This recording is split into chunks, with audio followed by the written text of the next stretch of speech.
మధ్యలో చాలా పండుగలు వస్తూ ఉంటాయి. పండుగలు వచ్చినప్పుడల్లా మనం ఏం చేస్తాం? మన పండుగ జరుపుకుంటూ మన తోటి వారిని, మన పక్క వారిని, మన రిలేషన్స్ ని అందరిని కలుపుకొని ముందుకు వెళ్తూ ఉంటాం. కాబట్టి మన దేశంలో ఇలాంటి గొప్ప గొప్ప పండుగలు జరుపుకుంటూ ఉంటాం. అదే విధంగా మన సంస్కృతి సాంప్రదాయాలు చూసినట్లయితే మనకు పూర్వకాలంలో మనకి మహాభారతం అనేటటువంటి మహాభారతం గురించి తెలుసా మీకు? తెలుసా? తెలుసు సార్. చెప్పండి. ఎస్. మహాభారతం మనకి ఏంటి అంటే భారతం గురించి మనకు రచించినప్పుడు మనకి ఏం తెలుస్తుంది అంటే మనకు మహాభారతంలో గొప్ప గొప్ప వ్యక్తుల యొక్క వాళ్ళ యొక్క జీవన విధానం ఏ విధంగా ఉండేది, వాళ్ళు చేసినటువంటి గొప్ప ఏంటి అనేటటువంటిది మహాభారతంలో చాలా గొప్పగా చెప్పడం జరిగింది. మనం మహాభారతం ఓపెన్ చేస్తే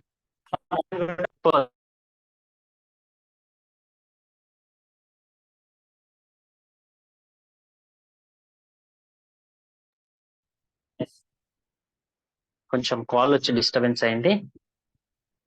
వీక్షణ హ్యాండ్ రైస్ చేశానన్నా చెప్పు. సార్ అంతకుముందు సార్.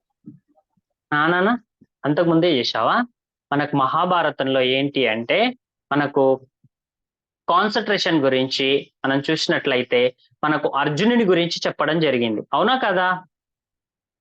Yes or no? అయితే అర్జునుడు ఏం చేశాడంటే మన మహాభారతంలో అర్జునుడికి కృష్ణుడు ఉపదేశించడం జరిగింది. ఏమని ఉపదేశించారంటే అర్జునుడు ఏం చేస్తాడంటే కురుక్షేత్ర యుద్ధంలోకి వెళ్ళి ఏం చేస్తాడంటే కురుక్షేత్ర యుద్ధంలోకి వెళ్ళిన తర్వాత కౌరవులు ఎవరు అంటే వాళ్ళ చిన్ననాన్న, వాళ్ళ పిల్లలు, వాళ్ళ ఫ్యామిలీ మెంబర్సే ఉంటారు. అయితే ఏంటంటే అలా కురుక్షేత్రంలో యుద్ధంలోకి వెళ్ళినప్పుడు శ్రీకృష్ణునితో పాటు కురుక్షేత్ర యుద్ధంలోకి వెళ్ళినప్పుడు మన అర్జునుడు ఏమంటారంటే మనకు నకాంక్షే విజయం కృష్ణ నచ రాజ్యం సుఖాని చ కిం నో రాజ్యేన గోవింద కిం భోగై వితేనవా అని ఒక క్వశ్చన్ చేయడం జరుగుతుంది. ఏమంటారంటే నేను కాంక్షించడం లేదు, నా వాళ్ళను చంపేసి నేను విజయాన్ని వరించడం లేను నేను, ఎందుకంటే నేను నా వాళ్ళను చంపి నాకు వచ్చినటువంటి విజయం ద్వారా నేను గొప్పవాణ్ణి కాలేను, నాకు ఈ రాజ్యము వద్దు, నాకు ఈ విజయము వద్దు అని చెప్పేసి ఆ అర్జునుడు చెప్పడం జరుగుతుంది. అలా చెప్పినప్పుడు శ్రీకృష్ణుడు ఏమంటాడంటే ఎదుట వ్యక్తులు నీలాగా ఆలోచించడం లేదు, ఎందుకంటే వాళ్ళకు కావాల్సింది విజయము, రాజ్యము మాత్రమే. నువ్వేమంటున్నావు? నువ్వేమో నా కుటుంబ సభ్యులు, నా బంధుమిత్రులు అని చెప్పేసి నువ్వంటున్నావు, కానీ ఎదుటి వ్యక్తులు మీ గురించి అలా ఆలోచించడం లేదు. నువ్వు ఇలా ఆలోచించి వాళ్ళ దగ్గర లొంగిపోయినట్లయితే నువ్వు ఇలా ఆలోచించి వాళ్ళ దగ్గర లొంగిపోయినట్లయితే వాళ్ళు నిన్ను చంపేస్తారు.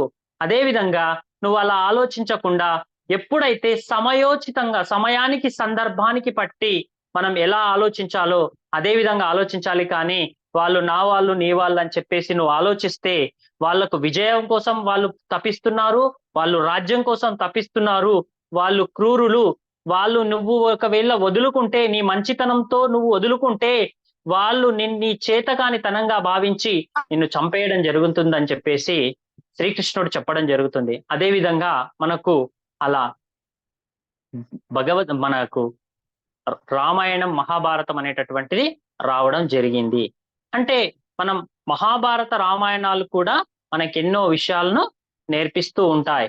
అదేవిధంగా కాన్సన్ట్రేషన్ విషయంకి వస్తే ఒకరోజు మన అర్జునుడు ఏం చేస్తాడంటే ఒక చెట్టు దగ్గరికి వెళ్ళి నిల్చుండి అక్కడ ఉన్నటువంటి వాళ్ళందరూ నిల్చొని ఒకరికి అడుగుతారు, భీమునికి అడుగుతారు, ఏం కనిపిస్తుంది చెట్టు పైన అని చెప్పేసి అడుగుతారు. అడిగితే భీముడు ఏమంటాడంటే నాకు చెట్టు కనిపిస్తుంది అంటాడు. ఇంకొకరు మన ధర్మరాజును అడిగితే ఏమంటాడంటే నాకు చెట్టు పైన ఉన్న పిట్ట కనిపిస్తుంది అంటాడు. కానీ అదే విధంగా మన అర్జునుడికి అడుగుతారు, ఏం కనిపిస్తుంది నీకు అని చెప్పేసి అంటే అర్జునుడు అంటాడు, ఆ చెట్టు పైన ఉన్న చిలుక యొక్క కన్ను మాత్రమే కనిపిస్తుంది, నాకు ఇంకేం కనిపించట్లేదు. చెట్టు కనిపించట్లేదు, చెట్టు పైన ఉన్న చిలక కనిపించట్లేదు, చిలక కన్ను మాత్రమే కనిపిస్తుంది, అంటే అంత కాన్సన్ట్రేషన్ గా చూస్తాడు. ఎందుకంటే నువ్వు ఒకసారి బాణం వేశామంటే తప్పకుండా అక్కడ చేరాలి, మన లక్ష్యం అనేటటువంటిది చేరాలనే విధంగా అద్భుతంగా ఆలోచించే విధానం కలిగి ఉన్నటువంటి వ్యక్తి అర్జునుడు. అంటే అర్జునుడిని చూసి మనం ఏం చేసి నేర్చుకోవచ్చు అంటే కాన్సన్ట్రేషన్ అనేటటువంటిది చాలా ఇంపార్టెంట్. మనం ఎలా చూస్తున్నాం, ఆ విషయాన్ని మనం ఏ విధంగా చూస్తున్నాం అనేటటువంటి విషయాన్ని మనం గ్రహించుకోవాలి. అదే విధంగా మనకు మన డ్రెస్సెస్ కానీ, మన యొక్క సంస్కృతి, మన సాంప్రదాయం, చిన్నప్పుడు మనం ఏం చేసేవాళ్ళం అంటే మన ఊర్లలో ఆడుకునేవాళ్ళు. అంటే మీరిప్పుడు ఏం చేస్తున్నారంటే మీరు ఏం చేస్తున్నారు, మొబైల్లో ఆడుకుంటున్నారు, అవునా కాదా? Yes or no? ఎలా ఆడుతున్నారు చెప్పండి? ఫ్రెండ్స్ ఉన్నారా మీకు అసలు? ఉంటారు స్కూల్ వరకే. కానీ ఫ్రెండ్స్ తోటి వెళ్ళి బయట తీసుకొని మనం బయట అందరం కూర్చొని ఒక దగ్గర ఆడుతున్నామా? తొక్కుడు బిళ్ళలు ఆడడం కానీ మేము చిన్నప్పుడు లేవు కదా. ఏంటంటే ఇప్పుడు ఒకటి మనకు ఒకటి గొప్ప టెక్నాలజీ అనుకుంటున్నాం మనం. ఏంటంటే మనం ఏమో తెలుసుకోవడానికి మనం మొబైల్ మాత్రం వాడుతున్నాం. మొబైల్ వాడడం ద్వారా ఎంత మనకు బెనిఫిట్ ఉందో అంత లాస్ కూడా ఉంది, అవునా కదా? Yes or no? మొబైల్ వాడడం వల్ల మనకు బెనిఫిట్స్ ఉన్నాయా, లాస్ ఉందా చెప్పండి? చెప్పండి. లాస్ ఉంది. అవును. అంటే మనకు మొబైల్ వాడుతున్నామా, లేకపోతే మొబైలే మనల్ని వాడుకుంటుందా? మన సమయం ఎంత వస్తుంది? అసలు ఒక మొబైల్ ఇస్తే పక్కన ఎవరున్నారు? అక్కున్నారా, తమ్ముడున్నారా, నాన్నొచ్చారా, నాన్న పోయారా, తిన్నామా లేదా, ఏం అవసరం లేదు. ఖాళీ మొబైల్ పట్టుకొని గేమ్లు ఆడుకుంటూ కూర్చుంటే అయిపోతుంది. అంతేనా? టైం అయిపోతుంది. తర్వాత ఏదో ముందు ప్లేట్ పెట్టుకొని ఏం తింటున్నామో కూడా తెలియదు, దబదబా తినేసేసి మనం పనిలోకి వెళ్ళిపోతాం, లేదంటే స్టడీ చేస్తూ ఉంటాం. అలా కాకుండా మనం కాన్సన్ట్రేషన్ చేసి ఫుడ్ తినేటప్పుడు మొబైల్ ని తక్కువగా వాడుకోవాలి. మొబైల్ ని వాడడం మనకి ఎంత అవసరమో, మనకి ఎప్పుడు అవసరమో మనకు కావాల్సిన విషయాన్ని మాత్రమే తీసుకోవాలి. మొబైల్లో ఏంటంటే ప్రస్తుతం ఏం చేస్తున్నారంటే ప్రతి ఒక్కరు తమ రీల్స్ పెట్టేసి మీ సమయాన్ని మొత్తం తినేస్తున్నారు. కానీ మనం ఏం చేస్తున్నాం, పొద్దంతా మొబైల్లో వీడియోలు చూసుకుంటూ మన టైం వేస్ట్ చేస్తున్నారు. అదే విధంగా మనం ఒక చిన్న కథని చూద్దామా? వింటారా? కథ చెప్తే వింటారా? వింటారా వినరా? ఎస్. అనగనగా ఒక ఊర్లో ఒక గొప్ప రాజు ఉన్నారంట. ఎవరు? కింగ్. అయితే ఆ రాజు భారతదేశంలో పుట్టినటువంటి రాజు కాబట్టి ఆయనకు కొన్ని గొప్ప లక్షణాలు కూడా ఉన్నాయి. ఎలాంటి లక్షణాలు అంటే తన రాజ్యంలో ఉండేటటువంటి ప్రతి వ్యక్తిని కూడా సహాయం చెయ్యాలి. నా దేశం పట్ల నేనున్నన్ని రోజులు నా దేశం పట్ల, నా ప్రాంతం పట్ల, నా ప్రజల పట్ల ప్రతి ఒక్కరికి గొప్పగా ఉండే విధంగా నేను చూసే బాధ్యత నాది అని చెప్పేసి ఆ రాజు అనుకుంటాడు. అలా అనుకున్నప్పుడు రాజు ఏం చేయాలి? అన్ని మంచి పనులు చేయాలి. పబ్లిక్ ఎలాంటి సహాయం కావాలి అని చెప్పేసి తెలుసుకోవాలి. తెలుసుకొని ఏం చేయాలి? రాజ్యంలో ఎవరికి ఏం తక్కువ ఉంది, ఎవరికి ఫుడ్ ప్రాబ్లం ఉందా, లేకపోతే వాటర్ ప్రాబ్లం ఉందా, ఏం ప్రాబ్లం ఉంది అని కనుక్కొని ప్రతి ఒక్కటి ఇవ్వడానికి ప్రయత్నిస్తూ ఉండాలి. ఎవరు అన్మ్యూట్ లో ఉన్నారు? ఎవరు డిస్టర్బెన్స్ చేస్తున్నారు? కొంచెం మ్యూట్ చేయండి సార్. ఒక్కరే డిస్టర్బ్ చేస్తున్నారు. ఓకే. అంటే ఆ రాజు ఏమనుకున్నాడంటే, నా వాయిస్ క్లియర్ గా ఉందా? ఎస్ సార్, క్లియర్ గా ఉందా? Super, thank you. అయితే ఆ రాజు మంచి రాజు కాబట్టి ఆ రాజు ఏమనుకుంటాడు, మన ప్రాంతంలో ఉన్నటువంటి ప్రజలందరికీ మంచి చేకూర్చాలి, మంచి చెయ్యాలి అని చెప్పేసి అనుకుంటాడు. అనుకొని ఆ రాజ్యంలో ఉన్నటువంటి తన భటులు ఉంటారు కదా, రాజ్యంలో ఉన్న భటులు, వాళ్ళని పిలిచి నా గురించి మా రాజ్యంలో ఏమనుకుంటున్నారు అంటే, రాజుని వాళ్ళు భటులు ఏమంటారంటే, వాళ్ళ మంత్రులు ఏమంటారంటే, ఏ రాజా నీ గురించి చాలా గొప్పగా చెప్తున్నారు, నువ్వు అంత మంచోనివంట, నువ్వు గురించి చాలా గొప్పగా పొగుడుతున్నారు అని చెప్పి చెప్పడం జరుగుతుంది. అలా చెప్పినప్పటికీ నిజమైన రాజు మంచి రాజు కాబట్టి ఆ రాజు ఏమనుకుంటాడు, నిజంగా నేను చేస్తున్నటువంటి పని గొప్పదేనా, నేను చేస్తున్నటువంటి గొప్ప పనే చేస్తున్నానా, మంచి పని చేస్తున్నానా, నలుగురికి సహాయం చేస్తున్నానా లేదా అని తెలుసుకోవడానికి ఆ రాజు ఏం చేస్తాడంటే ఒక 4 రోజులు తన రాజ్యంలో సెలవు పెట్టేసి తన దగ్గర ఉన్నటువంటి గుర్రాన్ని తీసుకొని మారు వేషంలో ఆ రాజ్యంలో ప్రయాణిస్తూ ఉంటాడు. అంటే ఇలా బయటికి వెళ్ళిపోతాడు అనమాట. మారు వేషంలో వెళ్తాడు. రాజు రాజులాగా వెళ్తే అందరూ వచ్చేసి ఆయన దగ్గరనే నిల్చుంటారు. అవునా కదా? అయితే ఆ రాజు మారు వేషంలో బయటికి వెళ్ళినప్పుడు ఏం చేస్తారంటే అందరూ ఆయనని చూస్తూ ఉంటారు. కానీ ఆయన రాజు అని మాత్రం తెలియదు. ఎందుకంటే గుర్రం పైన మారు వేషంలో వెళ్తున్నాడు. మాస్క్ వేసుకొని వెళ్తున్నాడు కాబట్టి ఆయన రాజుగా గుర్తించలేరు. కానీ ఈ రాజు ఒక విషయాన్ని గ్రహిస్తూ ఉంటాడు. రోడ్డు పైన ఒక భిక్షగాడు ఏం చేస్తూ ఉంటాడంటే దేవుడిని తిడుతూ ఉంటాడంట. ఎందుకు తిడుతున్నాడంటే తనకు ఫుడ్ దొరకలేదంట. ఆ టైంలో నాకు ఫుడ్ దొరకలేదు. దేవుడా నాకు ఈరోజు ఫుడ్ ఇయ్యలేదు.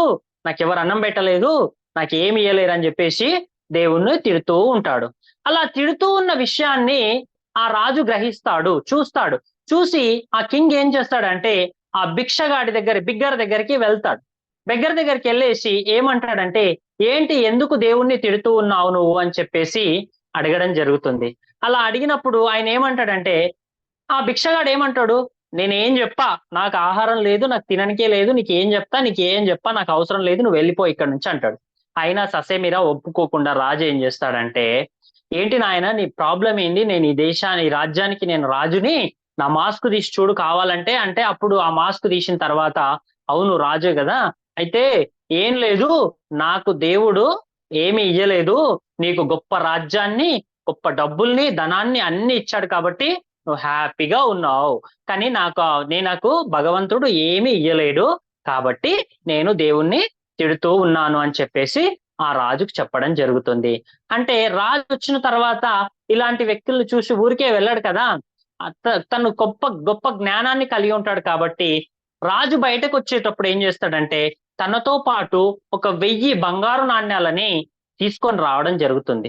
ఆ తీసుకొచ్చినటువంటి బంగారు నాణ్యాలని ఏం చేస్తాడంటే ఆ 200 బంగారు నాణ్యాలు నీకు ఇచ్చేస్తాను నాయనా, నీ 2 కాళ్ళు నువ్వు నడవడానికి ఇబ్బంది ఏం లేదు, నువ్వు 200 బంగారు నాణ్యాలు తీసుకుంటే నువ్వు మంచిగా హాయిగా బ్రతకొచ్చు, నీ 2 కాళ్ళు కట్ చేసి నాకు ఇచ్చేసేయ్ అని చెప్పేసి అంటాడు. ఎవరంటారు? అన్మ్యూట్ చేసుకోండి ఎవరైనా చెప్తాను. రాజు అంటాడు. రాజు అంటాడు. ఏమంటాడు? నీ 2 కాళ్ళు ఎన్ని బంగారు నాణ్యాలు ఇస్తా అన్నాడు? 200 200 బంగారు నాణ్యాలు, 200 బంగారు గోల్డ్ కాయిన్స్ నీకు ఇచ్చేస్తా, నీ 2 కాళ్ళు ఇచ్చేసేయి, నీ భిక్షమ ఆడుకునే విషయం అవసరం లేదు, నువ్వు హాయిగా బ్రతకొచ్చు అంటాడు. అన్నప్పుడు ఆ రాజు ఏం చేస్తాడంటే ఇస్తానన్నా కానీ భిక్షగాడు ఒప్పుకుంటాడా? 2 కాళ్ళు ఇవ్వమంటే ఇచ్చేస్తామా? 200 బంగారు నాణ్యాలు ఇస్తే 2 కాళ్ళు ఇవ్వమంటే ఇస్తామా? ఇయ్యడు. భిక్షగాడు ఏమంటాడంటే 200 బంగారు నాణ్యాలు ఇచ్చినా నాకున్న 2 కాళ్ళను మాత్రం నేను ఇవ్వలేను, అవటిగాడిగా నేను బ్రతకలేను అంటాడు. అన్నప్పుడు రాజు ఏం చేసి బాగా ఆలోచించి ఇంకేమంటాడంటే పోనీలే నేను నీ కాళ్ళు ఇయ్య అంటున్నావు, నువ్వు అవుటివాడిగా కుంటివాడిగా ఉండకంటే ఫస్ట్ ఏం చేయంటే నేను ఒక 500 కాయిన్స్ ఇస్తాను, 500 కాయిన్స్ గోల్డ్ కాయిన్స్ ఇస్తాను, నీ 2 కళ్ళు నాకు ఇచ్చేసేయ్యి అని చెప్తాడు. ఏమని చెప్తాడు? 2 కాళ్ళు 500 2 కళ్ళు ఎంతకి? 500 గోల్డ్ కాయిన్స్ ఇస్తా నేను, 500 గోల్డ్ కాయిన్స్ నీకు ఇస్తాను, నీ 2 కళ్ళు నాకు ఇచ్చేసేయు, నువ్వు హాయిగా ఈ గోల్డ్ కాయిన్స్ తోటి నీ జీవితకాలం బ్రతకొచ్చు అని అన్నా కానీ భిక్షగాడు ఏమంటాడు? ససేమిరా ఒప్పుకోడు. ఎందుకంటే నా 2 కళ్ళు లేకుండా గుడ్డివాడిగా నేను ఉన్నప్పుడు నాకెంత డబ్బున్నా నేను చూడలేనటువంటి డబ్బు, నేను చూడలేనటువంటి ఆనందం నాకెందుకు, వద్దు అంటాడు. అంటే తర్వాత ఏం చేస్తాడంటే రాజు నీకు 1000 గోల్డ్ కాయిన్స్ ఇచ్చేస్తా, నీ శరీరంలో ఏదో ఒక పార్ట్ ఇచ్చేసేయు, నేను వెళ్ళిపోతాను అంటాడు. అయినా ఒప్పుకోడు భిక్షగాడు. ఎందుకంటే తర్వాత రాజు ఏం చెప్తాడంటే కింగ్ ఏం చెప్తాడు, ఒరే పిచ్చివాడా భిక్షగాడిలాగా ఎందుకు బ్రతుకుతున్నావు, కొన్ని 1000 కోట్లు విలువ చేసేటటువంటి కళ్ళు కాళ్ళు ఇంత గొప్ప శరీరం నీకు దేవుడిచ్చాడే, కానీ నువ్వేమంటున్నావు భిక్షం ఎత్తుకొని మాత్రమే తింటున్నావు. ఎందుకలా భిక్షం ఎత్తుకొని తింటున్నావు? నీ శరీరం విలువ, నీ జీవితం విలువ, నీ బ్రతుకు విలువ నువ్వు తెలుసుకోకుండా నువ్వేం చేస్తున్నావు? నేను భిక్షగాడిని అని చెప్పేసి అడుక్కొని తింటూ ఉన్నావు. అందుకే నీకు దేవుడు ఇచ్చినటువంటి నీ ఆర్గాన్స్ విలువ నీకు తెలియటం లేదు. ఇంత కోట్ల రూపాయలు అంటే క్రోడ్స్ ఆఫ్ రూపీస్ మనీతో విలువ చేసేటటువంటి నీ శరీరాన్ని నువ్వు వాడుకోవడం లేదు. నీ శరీరాన్ని వాడుకోకుండా భిక్షగాడిగా తిరుగుతున్నావు. అర్థమైందా కథ? స్టోరీ అర్థమైందా? అర్థం కాలేదా? అర్థమైందా? అంటే మనిషి జీవితాన్ని ఎస్ అంటే ఇంత గొప్ప శరీరాన్ని ఇచ్చినటువంటి దేవుడిని ఏమంటున్నాడు? తిడుతూ ఉన్నాడు. మనం గ్రాటిట్యూడ్ తెలియచేయకుండా ఇంత గొప్ప శరీరాన్ని, ఇంత గొప్ప మైండ్ ని, ఇంత గొప్ప కళ్ళని, ఎంత గొప్ప మనకు ఇలాంటి శరీరాన్ని ఇచ్చిన దేవుడికి ఎందుకు తిట్టాలి అని చెప్పేసి రాజు బుద్ధి చెప్పడం జరుగుతుంది. అంటే ప్రతి వ్యక్తికి ఒక గొప్ప శరీరం ఉంది కాబట్టి అప్పుడు మనం ఏం చేయాలి? మన శరీరాన్ని మనం యూజ్ చేసుకోవాలి, మన టైం ని మనం యూజ్ చేసుకోవాలి. మనకున్నటువంటి పరిస్థితులు, ఇప్పుడు అమ్మా నాన్న చెప్తారు, ఏదైనా వర్క్ చెప్తే మనం ఏం చేస్తాం? నేను చెయ్యమంటాం. చేస్తారా మీరు? ఎవరైనా వర్క్ చెప్తే, నాన్న వాళ్ళు అమ్మ వాళ్ళు చెప్తే చేస్తారా? చెప్పండి. చేస్తాం వెరీ గుడ్ నాన్న, వెరీ గుడ్, సూపర్ సూపర్. ఎందుకంటే అమ్మా నాన్న మనకు చిన్నప్పటి నుంచి మన కన్నుల దగ్గర పెట్టుకొని మన కంటి పాపలాగా కాపాడుకుంటారు. కాబట్టి అలాంటి తల్లిదండ్రులు మనం ఏ విధంగా ఉండాలి, మన లైఫ్ లో మనం ఎలా ఎదగాలి అనే విషయాన్ని ప్రతిసారి చెప్తూ ఉంటారు. కానీ మనకి ఏమనిపిస్తుంది అంటే, ఊకే నాన్న చెప్తాడు, అమ్మ చెప్తాడు అని చెప్పేసి మనకు అనిపిస్తుందా లేదా? Yes or no? తెలుసా మీకు? ఎస్. అంటే ప్రతిసారి పేరెంట్స్ మన దేశంలో ఏంటి అంటే, మాతృదేవో భవ, పితృదేవో భవ, ఆచార్య దేవో భవ, అతిథి దేవో భవ. అంటే మాతృదేవో భవ, తల్లిని దైవంగా భావించే దేశం మన దేశం. పితృదేవో భవ, తండ్రిని కూడా దేవుడిలా భావించేటటువంటి దేశం. అదే విధంగా ఆచార్య దేవో భవ, అంటే మనకు గురువుని ఎప్పుడు గౌరవిస్తూ ఉంటే మనకు విద్య అనేటటువంటిది వస్తూ ఉంటుంది. అలాగే అతిథి దేవో భవ అంటారు. ఎందుకంటే మనకున్నటువంటి అతిథులు అంటే చుట్టాలని ప్రతి ఒక్కరిని కూడా మనం రెస్పెక్ట్ చేయాలి, వాళ్ళతో మాట్లాడాలి. ఎవరికైనా ఏదైనా చిన్న సహాయం మీ వంతుగా మీరు ఏ సహాయం చేయగలుగుతారో ఆ సహాయాన్ని చేసేటటువంటి గుణాన్ని మనం తెలుసుకొని మనం అలా చేస్తూ ఉంటే ఏమవుతుంది అంటే, మనలో పాజిటివ్ ఎనర్జీ అనేది ఇంక్రీజ్ అవుతుంది. ఎప్పుడు అవాయిడ్ చేయడము, ఏ పని చెప్పినా చిదరించుకోవడము అలా ఉండకూడదు. ప్రతి ఒక్కరూ హ్యాపీగా ఉంటే మనకు హ్యాపీ హార్మోన్స్ రిలీజ్ అవుతాయి. సెరిటనిన్ అనే హార్మోన్ రిలీజ్ అవుతుంది. కానీ సాడ్ గా ఉండి ఎవరితో మాట్లాడకుండా లోన్లీగా ఉంటే మనకి సెరిటోనిన్ అనేటటువంటి హార్మోన్స్ రిలీజ్ అవుతాయి. అంటే మనం హ్యాపీగా ఉండి, సంతోషంగా ఉండి, నలుగురికి సంతోష పెడుతూ, మనం సంతోషంగా ఉంటూ, తనలో ఉన్నటువంటి టాలెంట్ ని ఇంప్రూవ్ చేసుకొని, ప్రతి ఒక్కరికి ఒక యూనిక్ స్కిల్ ఉంటుంది. తెలుసా మీకు? ప్రతి ఒక్కరికి ఒక యూనిక్ స్కిల్ ఉంటుంది. ఆ స్కిల్ ని మనం గుర్తించాలి. నాలో ఏం స్కిల్ ఉంది, ఆ స్కిల్ ని డెవలప్ చేసుకోవాలి. ఆ స్కిల్ ని డెవలప్ చేసుకొని ముందుకు వెళ్ళడానికి మనకు అమ్మా నాన్న తోడు గాని, కొందరు డాన్స్ లో చాలా అద్భుతంగా డాన్స్ చేస్తూ ఉంటారు. కొందరికి సింగింగ్ పైన ఇంట్రెస్ట్ ఉంటుంది, కొందరికి డ్రాయింగ్ పైన ఇంట్రెస్ట్ ఉంటుంది. మన స్టడీతో పాటు మనకున్నటువంటి స్కిల్స్ ని ఇంప్రూవ్ చేసుకుంటూ ముందుకెళ్తే మన లైఫ్ లో మనకు ఏదైనా సాధించడానికి ఆస్కారం ఉంటుంది. అదే విధంగా మనం చూసుకున్నట్లయితే మనకు పండగలు మనం చెప్పుకున్నాం. మనం ఇప్పటి వరకు ఏం చెప్పుకున్నాం? నా వాయిస్ క్లియర్ గా ఉందా? Yes, thank you. ఏంటంటే కొంచెం బయట డిస్టర్బెన్స్ వస్తుందని చెప్పేసి మళ్ళీ అడుగుతున్నాను. ఏంటంటే మనం అన్ని పండుగల గురించి చెప్పుకున్నాం. మరి అందరం కలిసి జరుపుకునే పండుగ ఏంది చెప్పండి ఒకసారి? కుల మతాలకు అతీతంగా, ప్రాంతానికి అతీతంగా ప్రతి ఒక్కరు భారతీయులు ప్రతి ఒక్కరు జరుపుకునేటటువంటి పండగ ఏంటి? ఎవరు చెప్తారు? హ్యాండ్ రైజ్ చేయండి చూద్దాం. Republic day. Super, republic day and independence day. మన రిపబ్లిక్ డే, ఇండిపెండెన్స్ డే అనేటటువంటిది మన కుల మతాలకు అతీతంగా ప్రతి ఒక్క భారతీయుడు జరుపుకుంటాడు. మనం ఎందుకు జరుపుకుంటాం ఇండిపెండెన్స్ డే? ఎందుకు జరుపుకుంటాం? కొన్ని వందల సంవత్సరాలు మనం విదేశీయుల పరిపాలనలో ఉంటూ మన జీవితాలను ఎంతో ఇబ్బందులో ఉన్నప్పుడు మనకు తన దేశం కోసం ఏదైనా చెయ్యాలి అనేటటువంటి తపనతో ఎందరో మహానుభావులు తమ ప్రాణ త్యాగాలు చేసి మనకు స్వాతంత్రాన్ని సంపాదించి పెట్టారు. కరెక్టా కాదా? Right or wrong? Yes or no? ఏం చెప్పట్లేరు. నేను చెప్పేది అర్థమవుతుందా? అర్థమవుతుందా? Yes, right. కాబట్టి మనకు వాళ్ళ ప్రాణ త్యాగాలను చేసి సంపాదించి పెట్టినటువంటి స్వతంత్రమైనటువంటి మన భారతదేశాన్ని కాపాడుకునే ఎవరు కాపాడాలి చెప్పండి? వాళ్ళు ఇప్పుడు మన స్వతంత్రాన్ని మనకు సంపాదించి పెట్టారు. ఇప్పుడు దీన్ని ఎవరు కాపాడుకోవాలి? మనమే సార్. ఎస్, నేటి బాలలే రేపటి భావి భారత పౌరులు మీరు. కాబట్టి ప్రతి ఒక్కరూ దేశభక్తిని కలిగి ఉండాలి.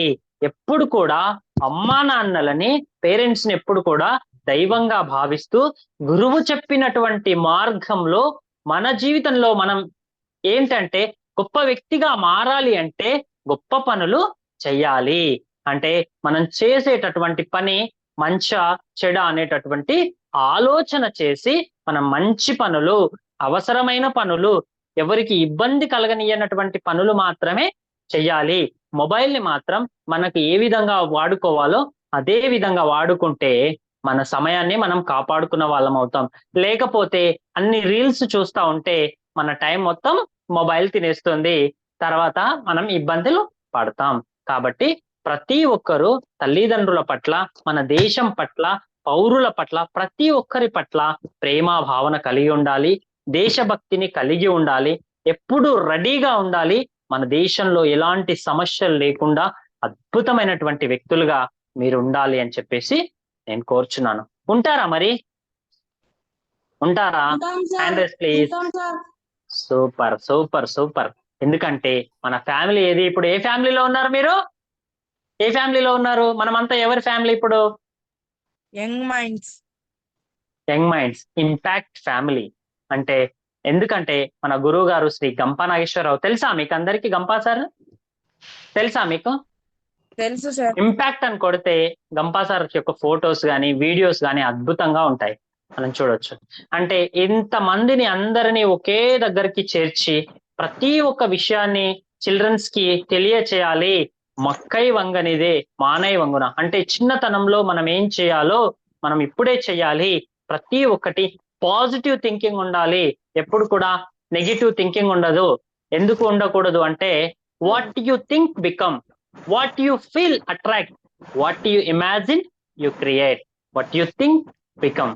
నువ్వేది కోరుకుంటే అదే వస్తుంది, నువ్వేది చేస్తే అదే వస్తుంది. అవునా కాదా? Yes or no? What you imagine you create. నువ్వేదైతే మనసులో విజువలైజ్ చేసుకుంటావో అది మాత్రమే నీకు జరుగుతుంది. కాబట్టి మనం ఆలోచించే విధానం కానీ, మనం మాట్లాడే విధానం కానీ, మనం నేర్చుకునే విధానం కానీ, మన యొక్క ప్రతి అడుగులో కూడా అద్భుతమైనటువంటి గొప్ప పనులు మాత్రమే చేస్తూ ఉండాలి. ఆడుకోవాలి హాయిగా, నలుగురితో పాటు బయటకెళ్ళి ఫిజికల్ గా ఆడుకోవాలి. మొబైల్ గేమ్స్ తో ఆడుకుంటే ఏం రాదు. ఏమొస్తుంది కొన్ని రోజుల తర్వాత అంటే ఏమొస్తుంది చెప్పండి? మొబైల్ గేమ్స్ ఆడితే సైట్ వస్తుంది. తర్వాత మళ్ళీ ఆర్గాన్ మనకు కళ్ళు మళ్ళీ ఎవరిస్తారు? ఏం రాదు. ఇక కొద్దిగా ప్రాబ్లమ్స్. రెగ్యులర్ గా మీరు అలా మొబైల్ చూడొద్దు. మనకు అవసరాన్ని బట్టి ఇప్పుడు క్లాస్ లో జాయిన్ అయినాం, ఇంతమంది మనం ఒక కమ్యూనిటీలో ఉన్న మనం అందరం జాయిన్ అయిపోయి ఒకటి నేర్చుకోవడానికి మాత్రం మొబైల్ ని వాడుకోవాలి. మళ్ళీ అవసరం లేనప్పుడు ఇదే వంక పెట్టుకొని ఎట్లాగో క్లాస్ వింటున్నాం కదా అని 1 hour వంక పెట్టుకొని 4 hours మొబైల్ చూశారనుకో మనకి ఏమొస్తుంది? సైట్ వస్తుంది. కాబట్టి ప్రతి ఒక్కరూ మీ పనులను, మనది భారతదేశం, మనం భారతీయులం, మనం ఇంత గొప్పగా ఇప్పుడు స్వేచ్ఛగా బ్రతకడానికి కారణమైనటువంటి వ్యక్తులు ఎందరో వాళ్ళ ప్రాణాలు త్యాగాలు చేసి మనకు భారత స్వతంత్రాన్ని అందించారు. ఎందుకు అంటే నా భావి భారతదేశం, ఈ రోజు నేను చనిపోయినా సరే రేపటి నా భావి భారతీయులందరూ గొప్పగా ఉండాలి అని చెప్పేసి వాళ్ళ ప్రాణ త్యాగాలు చేసి మనకిచ్చినటువంటి గొప్ప అవకాశం. కాబట్టి ప్రతి ఒక్కరూ మన పనుల్లో నైపుణ్యాన్ని చూపిస్తూ దేశభక్తిని కలిగి ఉంటూ మనం ఎప్పుడు కూడా అప్డేటెడ్ గా ఆలోచించాలి. అప్డేట్ అవ్వకపోతే మనం అవుట్డేట్ అయిపోతాం.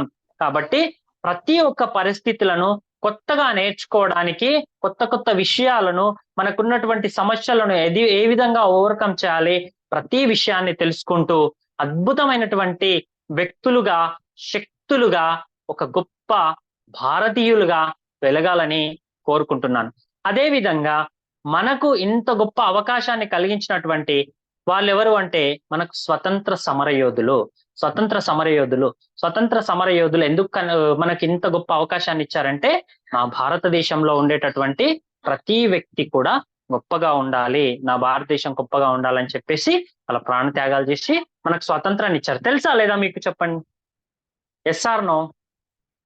చెప్పరా? ఎస్. మళ్ళీ సాంగ్ కావాలా మీకు? వద్దా? సాంగ్ కావాలా వద్దా? చెప్పండి. కావాలంటేనే పాడతా, లేకుంటే లేదు. ఎస్. ఇప్పుడు మనం ఎవరి గురించి తెలుసుకోవాలంటే, మనం భారతీయులు, మన భారతదేశాన్ని, మనకు రైతులు ఆహారాన్ని పండించి మనకు ఆహారాన్ని తినిపిస్తున్నారని మనం తెలుసుకున్నాం. కానీ మనకు దేశ రక్షణ కోసం సరిహద్దుల్లో నిరంతరం తుపాకీని పట్టుకొని శత్రువులు తన గుండెలపై షూట్ చేసినా కూడా పక్కకు జరగకుండా ఉన్నటువంటి మన సరిహద్దుల్లో ఉన్న సైనికుల గురించి కూడా తెలుసుకోవాలి కదా మరి, అవునా కదా? మనం ఇంత స్వేచ్ఛగా ఉండడానికి కారణం ఎవరు? చెప్పండి ఎవరను? Freedom fighters. ఫ్రీడమ్ ఫైటర్స్ వెళ్ళిపోయారు ఆల్రెడీ. సైనికులు. ఎస్. ఆర్మీ వాళ్ళు మనకేం చేస్తారు? నిరంతరం మనకేం చేస్తారంటే సరిహద్దులో ఉండి మనకు కాపాడుతూ ఉంటారు, అవునా కాదా? Yes or no? మాట్లాడట్లేదు మీరంతా. చెప్పండి. ఫ్రీడమ్ ఫైటర్స్ వాళ్ళే కదా సార్? ఫస్ట్ ఫ్రీడమ్ ఫైటర్స్ వాళ్ళే కదా సార్? ఫ్రీడమ్ ఫైటర్స్ మనకి ఎప్పుడు ఉన్నారు? ఫ్రీడమ్ ఫైటర్స్ మనకు అందరు స్వాతంత్రం వచ్చేంత వరకు అందరూ మనల్ని ఏ విధంగా ముందుకు తీసుకెళ్లాలనే ఉద్దేశంతో అప్పుడున్న ఫ్రీడమ్ ఫైటర్స్ అందరూ ఉన్నారా? ఇంకా ఉన్నారా ఫ్రీడమ్ ఫైటర్స్? వెళ్ళిపోయారు, అందరు వెళ్ళిపోయారు ఫ్రీడమ్ ఫైటర్స్. కాకపోతే మనల్ని కాపాడేది ఇప్పుడు సైనికులు, మన భారత సైన్యం. కాబట్టి ప్రతి ఒక్కరు కూడా మన సైనికుల్ని గౌరవించాలి. సాంగ్ కావాలి ఇప్పుడు? కావాలి సార్.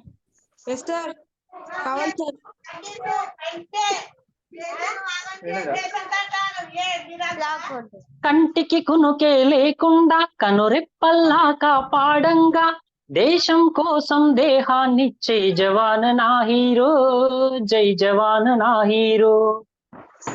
నిద్దుర కరువై సరిహద్దుల్లో పహార కాస్తావు, హద్దులు దాటిన శత్రుమూకలా అతమారుస్తావు. నా స్వేచ్ఛకు మూలం నువ్వే, నా కంటికి వెలుగువు నువ్వే, ఈ దేశంలో ప్రసవించే ప్రతి బిడ్డకు ఊపిరి నువ్వే. జవాను నా హీరో, జై జవాను నా హీరో. నిద్దుర కరువై సరిహద్దుల్లో పహార కాస్తావు, హద్దులు దాటిన శత్రుమూకలా అతమారుస్తావు. నా స్వేచ్ఛకు మూలం నువ్వే, నా కంటికి వెలుగువు నువ్వే, ఈ దేశంలో ప్రసవించే ప్రతి బిడ్డకు ఊపిరి నువ్వే. ఏ తల్లికి పుట్టిన బిడ్డవో, ఏ ఊరికి చెందిన వాడివో, స్వాతంత్రం నా జన్మ హక్కని ముందు కురికేది నువ్వే. జవాను నా హీరో, జై జవాను నా హీరో. జవాను నా హీరో, జై జవాను నా హీరో. సాంగ్ అర్థమైందా? అర్థం కాలేదా? ఏం అర్థమైంది? అంటే మన జవాన్. నీకు అర్థం కాలేదా? కాలేదా? Galaxy tab. నీ పేరేంటి నాన్న? హర్షిత. నేనేం చేంజ్ చేసుకోలేదు మరి. గెలాక్సీ ట్యాబ్ ఏ 2017 అని నేనేం పెట్టింది, అదేనా నీ పేరు? కాదు సార్, ఫస్ట్ మా మమ్మీ ఫోన్ లో ఉంటది, ఇది మా మమ్మీ ట్యాబ్. నువ్వు రీనేమ్ చేసుకోవడం చెప్పలేరా నీకు? సార్ వాళ్ళు రీనేమ్ చేసుకోని చెప్పారు కదా.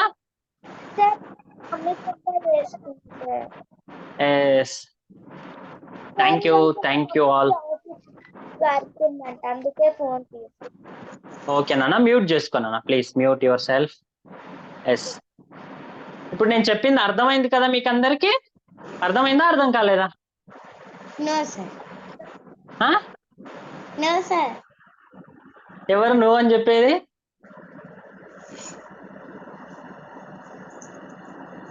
ఎవరు నువ్వు అని చెప్పేది? నేను చెప్పింది ఏం అర్థం కాలేదా? ఎవరికి అర్థం కాలేదు హ్యాండ్ రైస్ చేయండి చూద్దాం.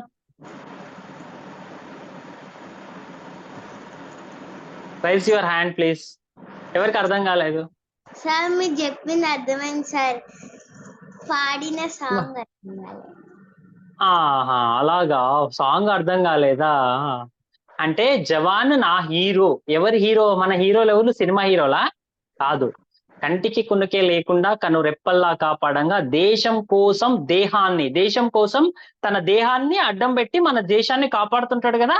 దేశం కోసం దేహాన్ని అర్పిస్తూ ఉంటాడు కాబట్టి దేశం కోసం దేహాన్ని ఇచ్చే జవాను నా hero.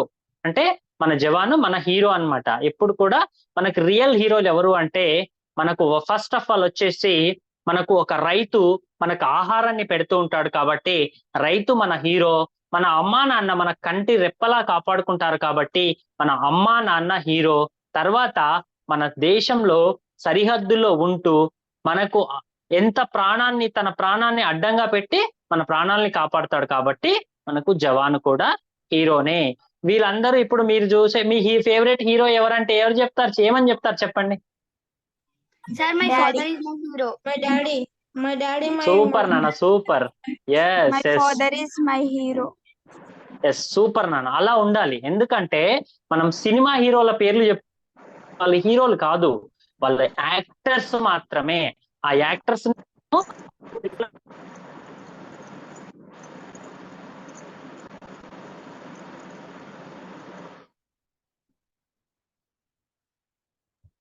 Sorry. Thank you all. ఇంత గొప్ప అవకాశాన్ని నాకు అందించినటువంటి ఇంపాక్ట్ ఫౌండేషన్ ఫౌండర్ గురువు గారు శ్రీ గంపా నాగేశ్వరరావు గారికి, మరియు ఈ ఇంపాక్ట్ సంస్థలో మన ఎగ్జిక్యూటివ్ డైరెక్టర్ అయినటువంటి శ్రీధర్ వీరమల్ల సార్ గారికి, మరియు రమేష్ పర్వతం సార్ గారికి, మరియు మెంటర్స్ ఎల్ఎస్ రెడ్డి గారికి, ప్లస్ సత్య దేవరాయుడు గారికి, మరియు మన జ్యోతిర్లింగం సార్ గారికి, ప్రతి ఒక్కరికి పేరు పేరున నేను ధన్యవాదాలు తెలియజేసుకుంటున్నాను. ఇప్పటి వరకు నన్ను భరించి నన్ను విన్నందుకు మీకు కూడా నేను థ్యాంక్ యూ అని చెప్తున్నాను. ఎందుకంటే నేను చెప్పిన విషయాలను ఏది కరెక్ట్ అని చెప్పేసి ప్రతి ఒక్కటి మీరు పాటిస్తూ అద్భుతమైనటువంటి వ్యక్తులుగా ఒక భారతదేశానికి ఒక గొప్ప వ్యక్తులుగా నిలుస్తారని ఆశిస్తూ ఆకాంక్షిస్తూ చిన్నారులందరినీ నేను ఆశీర్వదిస్తూ నాకు ఇచ్చిన అవకాశానికి కృతజ్ఞతలు తెలియజేసుకుంటూ సెలవు తీసుకుంటున్నాను. Thank you very much. Thank you sir. Thank you so much sir. Thank you, sir. మీ అద్భుతమైనటువంటి గాత్రంతో మీ అద్భుతమైనటువంటి పరిజ్ఞానంతో మా చిన్నారులందరికీ అలరించారు. మేము కూడా చాలా ఎంజాయ్ చేసాం సార్ ఈ యొక్క సెషన్ ని. Madam Satyanarayana thank you sir. Thank you very much. చెప్పండి madam. Okay, sir. Thank you, sir. Thank you for this opportunity, sir. First మన సంతోష్ సార్ కి ధన్యవాదాలు చెప్పాలి. మన ఇంపాక్ట్ ఫ్యామిలీ యంగ్ మైండ్స్ పిల్లలందరి తరఫున ధన్యవాదాలు సార్. చాలా బాగుంది సెషన్.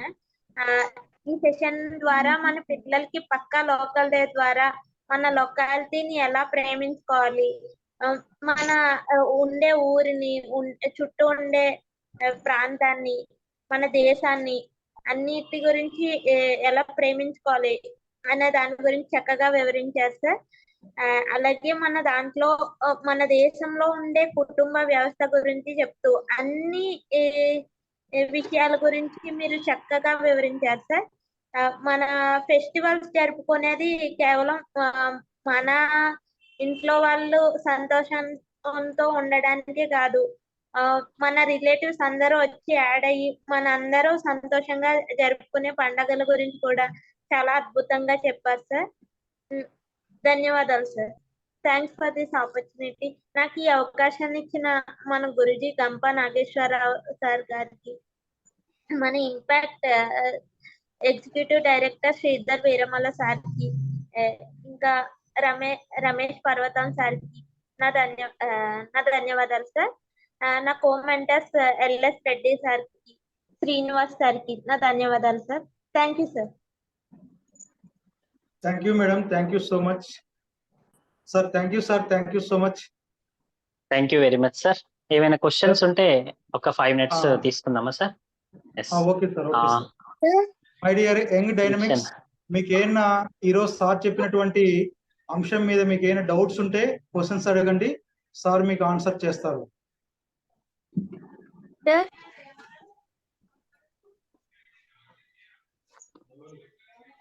సార్ చెప్పు నాన్న. No doubt sir. No doubt no doubt అని చెప్పడం కూడా కావాలి. Okay, very good, super. ఎవరికైనా doubts? Any doubts please? No sir. Doubt లేదా? నేను చెప్పింది అర్థమైతే అంటే టోటల్ గా క్లియర్ గా అర్థమై ఉంటే డౌట్స్ రావు, లేకపోతే అసలు అర్థం కాకపోతే కూడా డౌట్స్ వస్తాయి. డౌట్స్ రావు. క్లియర్ గా అర్థమైనట్టా, అర్థం కానట్టా?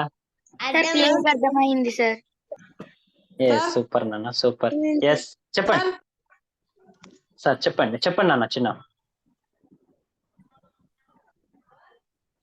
మాట్లాడట్లేదు, ఓన్లీ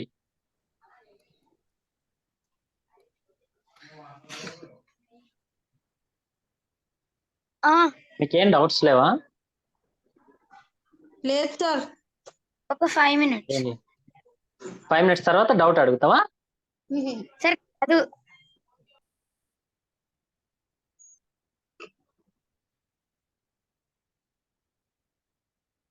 నీ పేరేమంటున్నావు నాన్న? గెలాక్సీ నాన్న, ట్యాబ్ ఏ 2017. నీ పేరేమన్నావు నాన్న? సార్ హర్షిత్ అని రేపు చేంజ్ చేసుకుంటా సార్. నువ్వు ఎక్కడికి వెళ్ళి చేంజ్ చేసుకోవాలి? పార్టిసిపేట్ లకి వెళ్ళేసి నీ నేమ్ కొట్టేస్తే అయిపోతుంది, వచ్చేస్తుంది. అవునా? హర్షితనా నీ పేరు? Yes sir.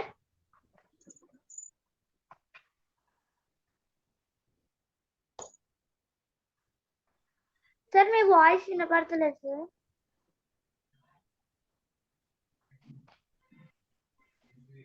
సార్ మీ వాయిస్ వినపడతలేదు. వచ్చిందా నీ ముందు? నీ నేమ్ వచ్చిందా? చూడు, ఏమని వచ్చింది నేమ్? నేమ్ కరెక్టేనా? అసలు నీకు నేమ్ అనిపిస్తుందా నీకు? హర్షితనా?